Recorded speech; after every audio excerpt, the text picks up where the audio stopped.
quelle mesure on pourra perfectionner et rendre notre football plus attractif parce que c'est très intéressant. Alors, Monsieur Zegbi qui dit, parlons un peu du Ghana, toujours favori, mais qui tapote toujours. Bon, le problème du Ghana, c'est que le Ghana, alors là, on a aussi Ahmed qui veut participer à la vidéo, bien sûr. Ça, c'est mon acolyte de discussion footballistique. Oh là là, mais on me dit que je peux pas en mettre... Oh Ahmed, on me dit là que tu dois télécharger la dernière version de Facebook pour être dans la vidéo. Donc tu dois mettre à jour ton Facebook et une fois que c'est fait, tu pourras rentrer dans la vidéo. Donc revenir au Ghana, on peut pas quand même dire que le Ghana est toujours annoncé favori de soi parce que le Ghana est quand même l'une des équipes qui détient le plus grand nombre de victoires à la CAN. Ils ont remporté 4 CAN. Il n'y a que l'Égypte et le Cameroun qui ont fait mieux. Donc, on peut dire que quand même, c'est une grande équipe.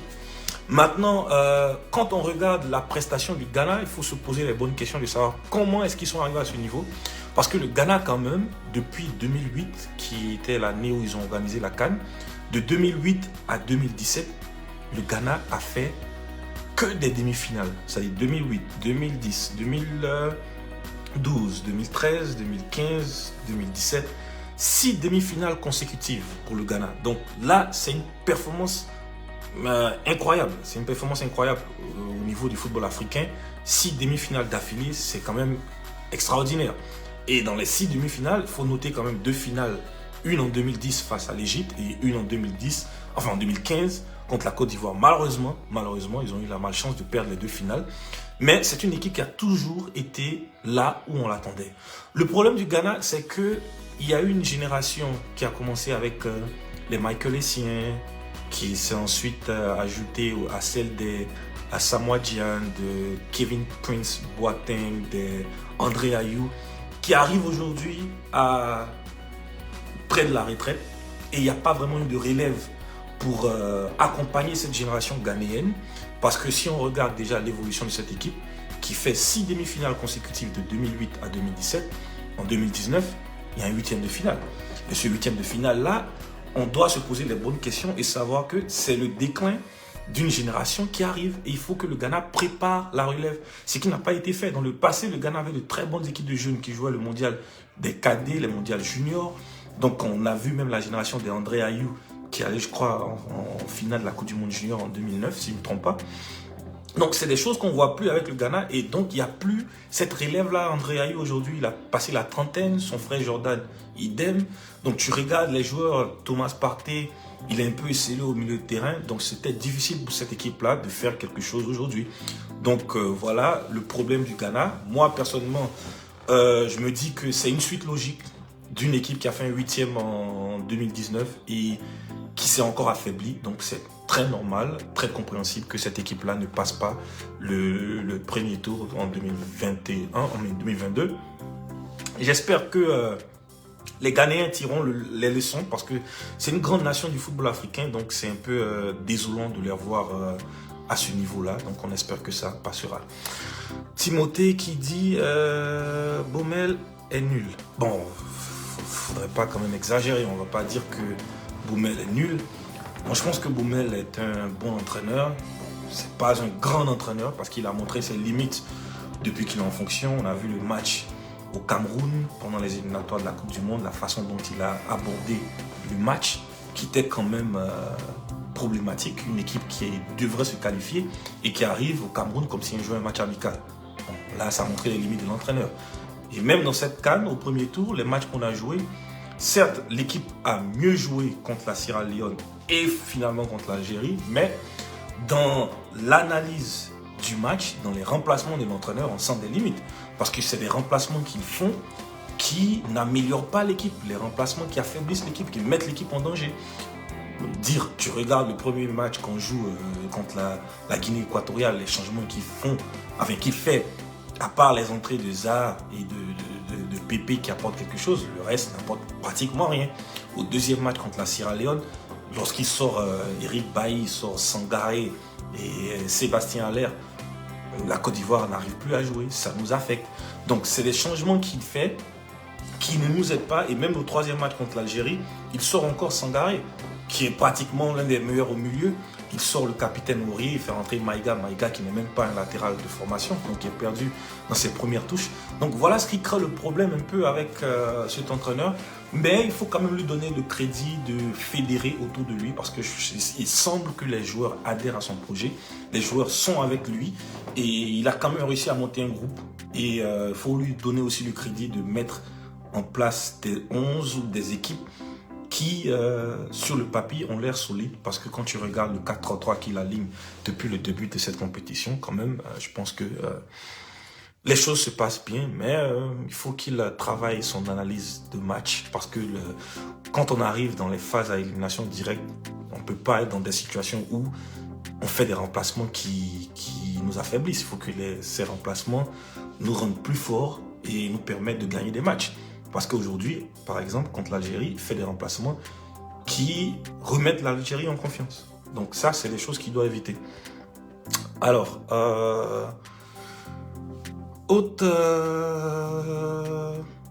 voilà, d'autres questions qui tombent. Bon, là, je n'en vois pas d'autres. Alors, à ceux qui veulent participer, alors venez et puis partagez avec nous vos expériences, vos enseignements, vos leçons de la CAN. Moi, personnellement, si je devais tirer des conclusions de cette CAN, je pense que le joueur qui m'a le plus... l'équipe qui m'a la plus convaincu, c'était le Nigeria. Je les ai trouvés très entreprenants, très solides, parce que le Nigeria, il a un contexte. À un mois du début de la CAN, le Nigeria vire son entraîneur, Gernot Rohr. Et là, tu as leur meilleur attaquant, Victor Osimhen du Napoli, qui avait une fracture au visage, au nez, et après qui attrape le Covid, donc qui est incertain, finalement qui ne jouera pas. Donc tu te poses la question de savoir, est-ce que ce Nigeria-là sera capable d'être prêt pour la CAN? Et là, le premier match contre l'Égypte, un adversaire de taille, tu les sens entreprenants, ils sont percutants avec l'ailier Moses Simons qui joue au FC Nantes. Très bon joueur qui pour moi est l'homme de cette CAN, c'est le meilleur joueur pour l'instant de cette CAN. Sur les 3 matchs, il a été époustouflant, remarquable dans la percussion, dans la vitesse. Il est très décisif, il a marqué, il a donné des passes décisives, il nous a enchanté avec ses dribbles. C'est un feu follet, donc je pense que là, quand tu regardes ça, le Nigeria fait peur. 3 matchs, 3 victoires. C'est la seule équipe de la compétition qui a réussi à faire telle performance. Donc moi, mon favori pour la suite, c'est le Nigeria. C'est l'équipe qui m'a le plus convaincu sur les 3 premiers matchs. Après le Nigeria, bien sûr, il y aura le Cameroun, pays organisateur, qui joue à domicile. Tous ceux qui suivent le football africain et même le football en général savent que dans une compétition, le pays organisateur part toujours avec la faveur des pronostics parce qu'ils jouent à domicile devant leur public, même si dans cette CAN au Cameroun, on n'a pas vraiment le public derrière. Mais le Cameroun a quand même assuré 3 matchs, 2 victoires, 1 match nul. Une victoire éclatante 4-1 contre l'Éthiopie. Je pense que le Cameroun a les moyens d'aller jusqu'au bout. Donc ça fait un autre favori, le Cameroun. Et le troisième, pour moi, c'était le Maroc. Le Maroc de Walid Al-Louzik qui pratique un bon football avec de bons joueurs comme Achraf Hakimi, Sofiane Boufal.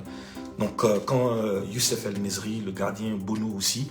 Donc quand on voit cette équipe du Maroc jouer, il y a un très beau football qui circule. Il y a des actions. Tu sens une équipe qui joue ensemble depuis un bon moment, qui a des automatismes, qui fait forte figure. Donc le Maroc, décidément, sera aussi une autre équipe à regarder. Et puis le dernier favori qui vient juste de s'ajouter dans la ligne parce que, soyons honnêtes, on est tous ivoiriens, mais avant le début de la compétition, on ne pensait pas que notre équipe nationale pouvait être parmi les favoris, surtout au vu de ce qu'on a vu pendant les éliminatoires de la Coupe du Monde, et spécialement le match contre le Cameroun qui a été très décevant. Mais là, après ce que les Ivoiriens ont montré devant l'Algérie, championne d'Afrique, peu importe ce qu'on peut dire de l'Algérie, ouais, elle n'était pas dans le rythme, ouais, elle n'était pas prête, mais c'est quand même l'Algérie. L'Algérie a montré que c'était une grande équipe. Elle venait de remporter la Coupe arabe en décembre, donc elle partait favorite.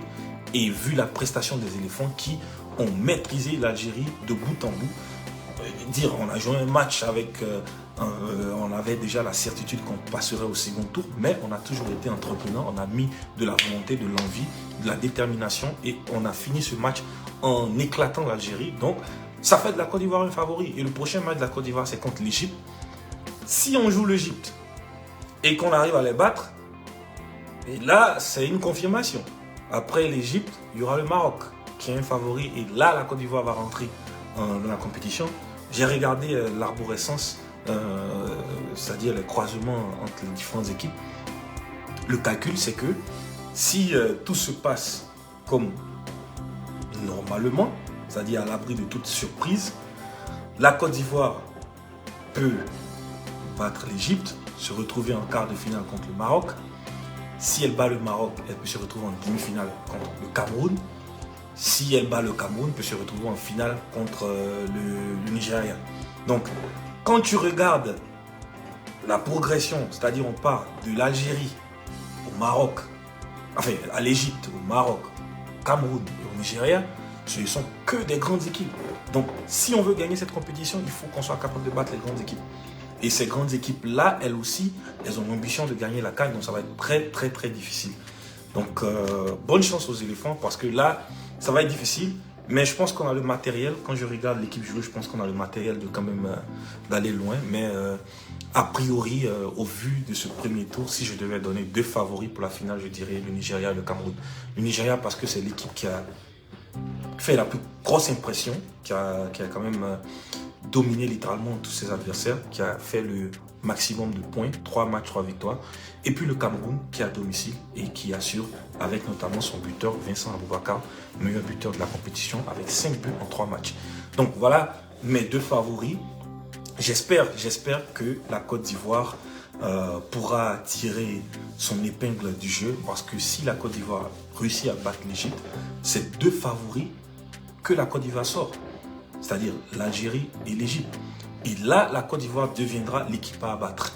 Et vous verrez que tous ceux qui sont là commenceront à avoir peur de jouer la Côte d'Ivoire. L'équipe que la Côte d'Ivoire jouera si elle passe les huitièmes, en cas, c'est probablement le Maroc. Le Maroc de Vahid Halilhodzic, qui a une vieille connaissance de la Côte d'Ivoire. Elle a été notre coach de 2008 à 2010. Donc il saura comment nous emmerder. Mais lui, je vous garantis qu'avant ce match-là, il aura la pression parce qu'il sait que la Côte d'Ivoire sera du costaud. Donc on espère que les éléphants seront constants dans le type de performance qu'on a vu ce soir, parce que je pense que si on continue à jouer de la sorte, il n'y a pas de raison qu'on n'arrive pas jusqu'au bout. Voilà. Et donc, ouais, ce sera...